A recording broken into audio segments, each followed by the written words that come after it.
going to look at the enveloped, non-segmented, single-strand RNA viruses. And this would be the mumps virus, the paramyxovirus, the measles virus, morbillivirus, and the RSV virus, pneumovirus, um, which causes fusion with the neighboring cells or syncytium, so that you have these great big multinucleate cells that form, and it is respiratory transmitted, of course. Looking at the mumps, humans are the only reservoir, and once you have the mumps, you have long-term immunity, and there are about 300 cases each year in the United States. It incubates for 2 to 3 weeks. The symptoms: fever, muscle pain, malaise, and swelling of one or both cheeks, where the parotid salivary gland is right in front of your ear in your lower jaw. Sometimes it can invade other organs, like in 20 to 30% of adult men. The epididymis and testes become infected, and it can possibly result in sterility, but it's very rare. And you just treat the symptoms. And it is part of the MMR vaccine. And you can see here what it looks like, where you have the swelling of the parotid salivary glands. Measles, this is caused by a morbillivirus, and it's called red measles or rubeola, and this is different from German measles or rubella. It's very contagious, and of course it's in airborne droplets. Humans are the only reservoir, and we have less than 100 cases each year in the United States, but it is a major cause of death in the world. You can see the comparison here of the measles with the German measles, or rubeola with rubella. The virus invades the mucosal lining of the respiratory tract. So you have a sore throat and a dry cough, also a headache, conjunctivitis, lymphadenitis, and fever. And you have these oral lesions called Koplik spots. You have the exanthem, which is a red maculopapula, red spots. They start on the head and go down the trunk and to the extremities and cover most of the body.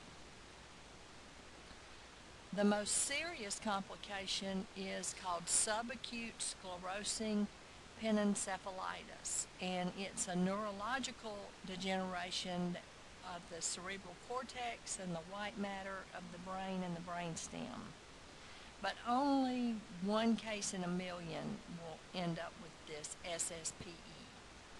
And it's because that defective virus spread through the brain and it destroyed the cells, and it leads to coma and possibly death in months or years. And again, it's part of the MMR vaccine.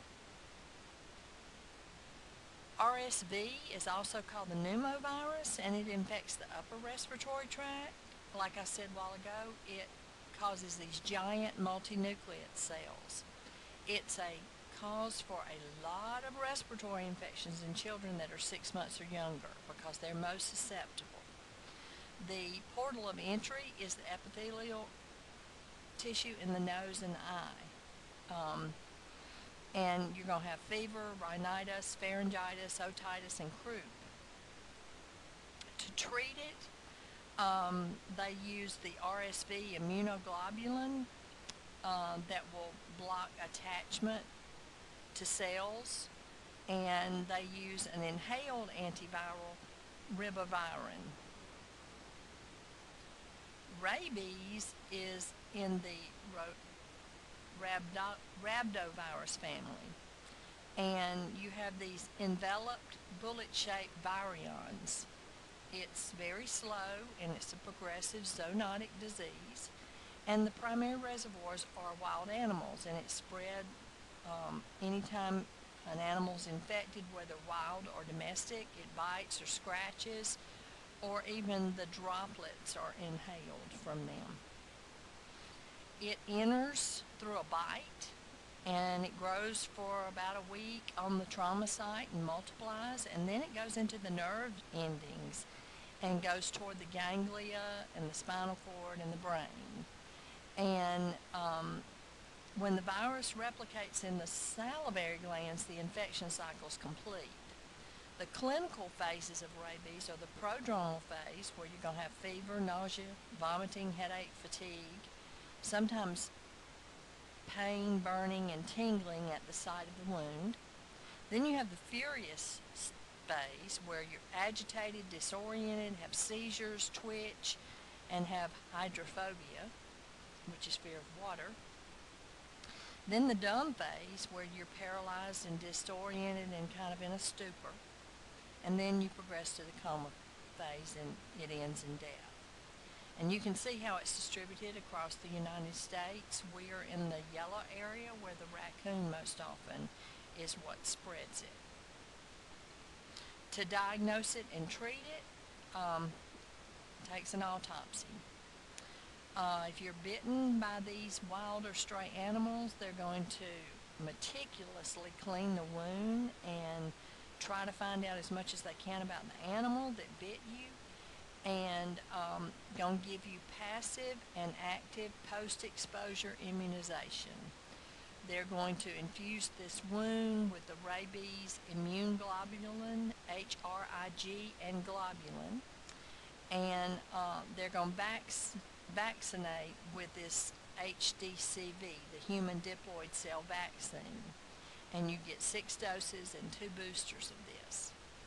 To control it, of course, is to get rabies shots for your animals that are domestic and stay away from strays, and you quarantine if you're bitten, and maybe invading wild animals, they use a live oral vaccine sometimes. So for which disease are active and passive immunization given simultaneously? And of course the answer to that is what we just discussed, which is rabies.